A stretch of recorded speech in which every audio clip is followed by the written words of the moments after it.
TikTok, the big boss of bans. You can't talk about banned apps without the ultimate heavyweight. TikTok is the poster child for "it's complicated." In 2020, India, the world's second largest internet market, decided they'd had enough and banned TikTok overnight, along with 58 other Chinese-linked apps. Why? A physical border dispute in the Himalayas turned into a digital blackout. Imagine being a top influencer with 50 million followers, your entire livelihood built on 15-second dances, only to wake up and find your career replaced by a 404 not found error. It was the great ghosting of a billion people. But the drama didn't stay in India. The United States has been flirting with a TikTok ban for years, treating the app like a toxic ex that politicians just can't stop texting. The concern?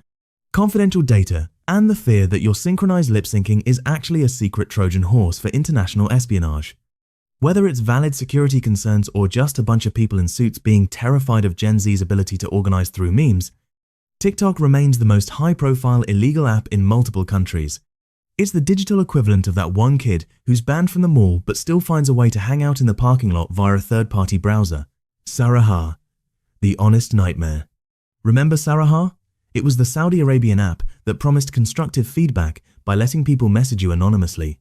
Spoiler alert, the internet is not a place for constructive feedback. It's a place where people tell you that your forehead is too large or that your cat hates you.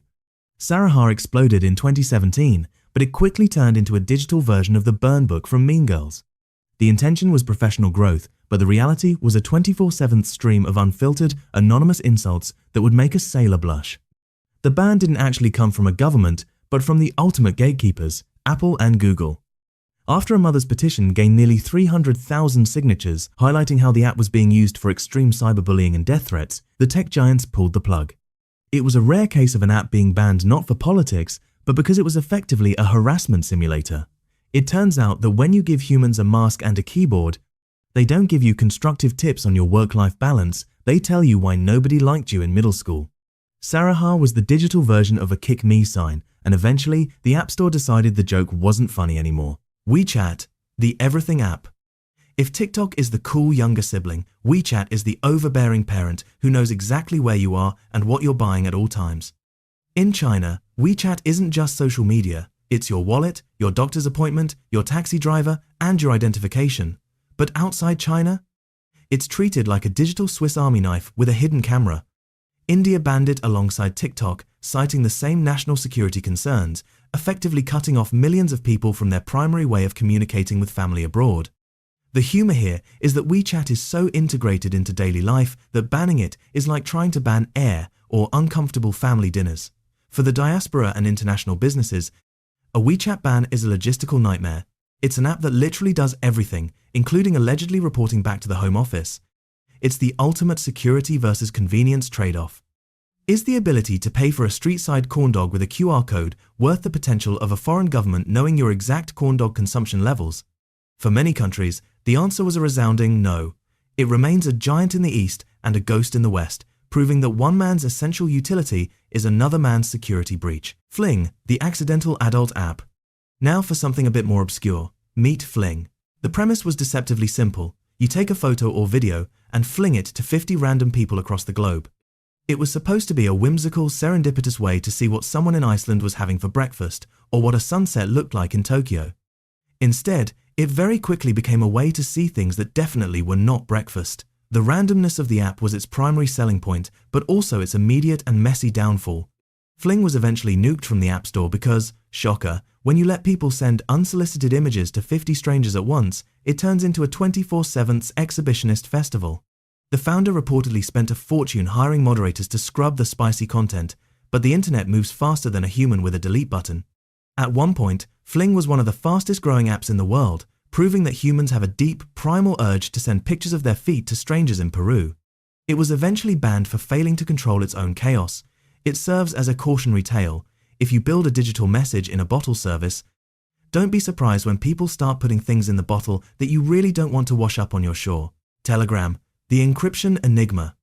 Telegram is the app that every government loves to hate. It's the cool, mysterious kid at the party who refuses to show their ID at the door. Because of its heavy encryption and the founder's stubborn refusal to hand over user data to authorities, it has been banned, unbanned, and throttled in countries like Russia, Iran, and Brazil. In Russia, The government spent years trying to block it, only to realize that their own high-ranking officials were still using it because the encryption was just that good. It's hard to ban an app when your own secret police are using it to coordinate lunch plans. The irony is that Telegram is often banned for being too secure. Governments claim it's a tool for protesters and bad actors, while users claim it's the last bastion of true privacy in a world that's constantly watching. It's basically the digital version of a secret clubhouse with a password that changes every 5 minutes. Every time a government tries to ban Telegram, the app just ducks and weaves, using proxy servers and clever technical gymnastics to stay online. It's the Houdini of social media apps. You think you've locked it in a box and thrown it in the river, but it just popped up behind you and sent a high-res sticker of a cat wearing a crown. Truth Social and Parlor, the political pariahs. When the mainstream apps decided to play content moderator, a new breed of free speech apps arrived to claim the throne.